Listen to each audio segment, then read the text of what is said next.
გამარჯობათ, ჩემო კარგებო, ჩემო მეგობრებო, ჩემო ახლობლებო.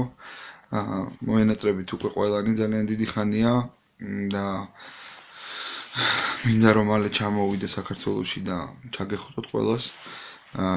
რაზე გაწუხებთ და რაზე გართმევთ ახლა 2 წუთს.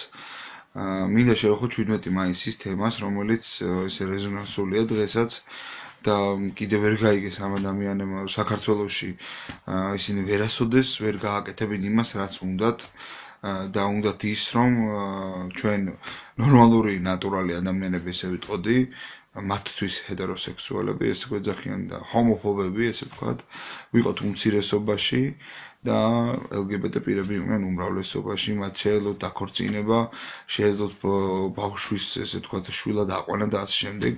ეს არ მოხდება, ჩემო მეგობრებო, იცოდნენ ამათმა და თქვენს თუ ვინმე ყავთ გარშემო ესეთი ადამიანი, ესეთი მოაზროვნე და მათი მხარდამჭერი, ავიც გთხოვთ რომ გადასცეთ რომ ესე არ მოხდება, იმიტომ რომ მე, ჩემი მეგობრები და სხვა ადამიანები, უბრალო ხალხი, ჩვენ რიგითი მოქალაქეები საქართველოსი არასოდეს არ დაუშვებთ ამას, იცოდეთ და უბრალოდ ყოველი დროის ხარჯვა არის და ესე მიმაჩნია რომ აი ბანძი პიარი გაქვთ და ბანძურად იქცევით და ვფიქრობთ რომ რაღაცას მიაღწევთ ამით და ვერაფერს ვერ მიაღწევთ, იცოდეთ რა.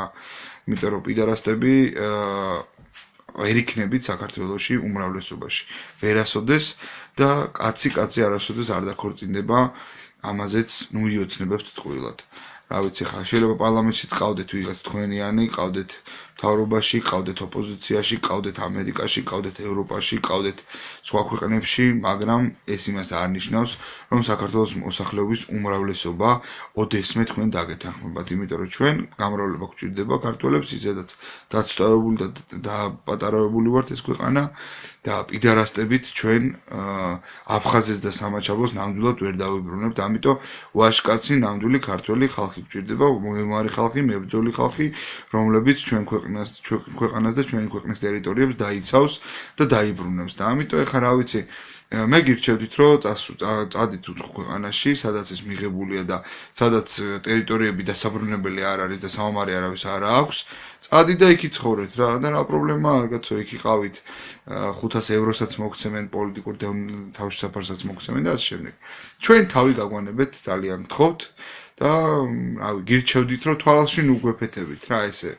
იმიტომ რომ რავი ხა უკარად შეიძლება ჩავმართოთ, მაგრამ რა ვიცი არ მოგეყრობით ნორმალურად, როდესაც ჩვენი ბავშვების თვალწინ ერთმანეთს კოცნით კაცები და როცა ჩვენი ბავშვების თვალწინ ამბობთ, რომ ეს უბედურება არის კარგი.